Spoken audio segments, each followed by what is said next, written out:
I was walking through the airport when my ministry first started to explode.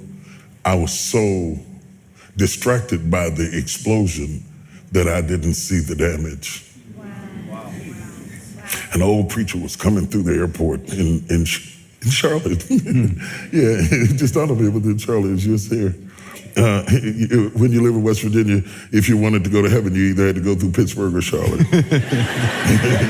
And I was in the Charlotte airport, and this old bishop walked up to me, and he looked at me, and he shook his head. He said, he said, you've lost something. And I thought, what that was? He said, you've lost something that you'll never be able to regain. I said, what is that? He said, normalcy. It took me about 5 years to unpack that simple conversation. That you become a target by people who have never met you. That they would say the most hideous things about you. That your children would suffer from the things they wrote about you, trying to get their points up in their Nielsen ratings up, that they would eat you for dinner and save the story until sweeps month and drop it because you had a big audience so that they could get big ratings, and that my kids would have to grow up in the middle of all of that.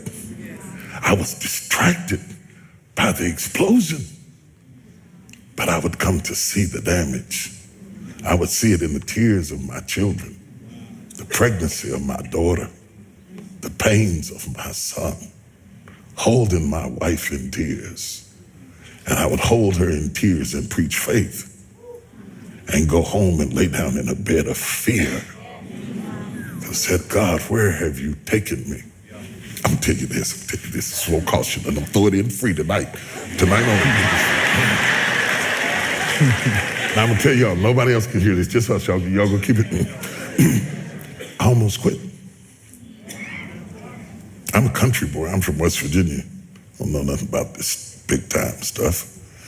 I never even asked to be big. I wanted to be effective, not famous. Famous is the consequences of being effective. I didn't know nothing about being famous, and I didn't like it. And so there I was, and when you first knew, everybody attacks you first and figures you out later. Because though we say you're innocent until proven guilty, the reality is you're really guilty till proven innocent. But I didn't know that then, and I was young, upstart. You have to understand that you're looking at a 60-year-old man, but you're talking about something that's happening to a guy in his late 20s with little kids. And the first time I was in the Washington Post, the article was so vicious it made me nauseous. I was so shocked that you could say that stuff about somebody you didn't even know based on assumptions and a little bit of this and a little bit of that. They piece it all together and you don't get to say anything back. So I decided I don't want this. I was preaching for Pastor Bishop Donnie Mears, and nobody knew it because preachers can override their feelings and function. I preached, the place was on fire, but inside I wanted to quit. I told God, I'm through with this. I'm not going through this. I don't need this. I don't need that. I'm a guy who likes to go get his own chicken wings. I don't have to have all of that stuff to be happy, because I wasn't raised with it. I can make it. You can throw me an apartment and give me just a little skillet, a cast iron skillet. You know what I'm talking about? And some seasoned salt and stuff and a couple of wings. I will run you out of here. I will run you out. Okay. So I thought, I'm not doing this no more. I'm not doing it. I'm not doing this. I'm not doing this because I don't need this and I didn't ask for this. I'm only doing this because of what happened in my life, of the circumstances that happened in my life. He put me on stage. I didn't ask for it. And when I saw how much it cost, I thought, you can have that right back here. You have that right back up in here. I don't need it. So I was mad inside and I was hurt. And I stayed up in the fellowship with the pastors because I didn't want to go back to my room and sulk in my own sorrows. And they said, there's a lady downstairs waiting to see you. The service was over and the fellowship was over. The pastor was starting to leave. I was trying to outwait her. I thought she'd give up and leave. And when I finally came down the steps, she was there, and she was just a willowy bit of a woman. And she said, Bishop Jakes, she said, I've been in the hospital. She said, I was pregnant in my fallopian tubes, and the baby died in my tubes, and I was carrying around a dead baby, and the toxicity from the baby almost killed me. Wow. And she said, the only thing that kept me alive was hearing you preach. She said, if you hadn't been preaching to me every day, I swear I would have died.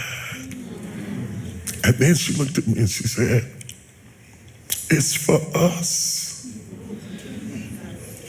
It's not for them. It's for us. It hit me so hard. I didn't even get her name. I got in the car and cried all the way back to my room because she reminded me why I was there.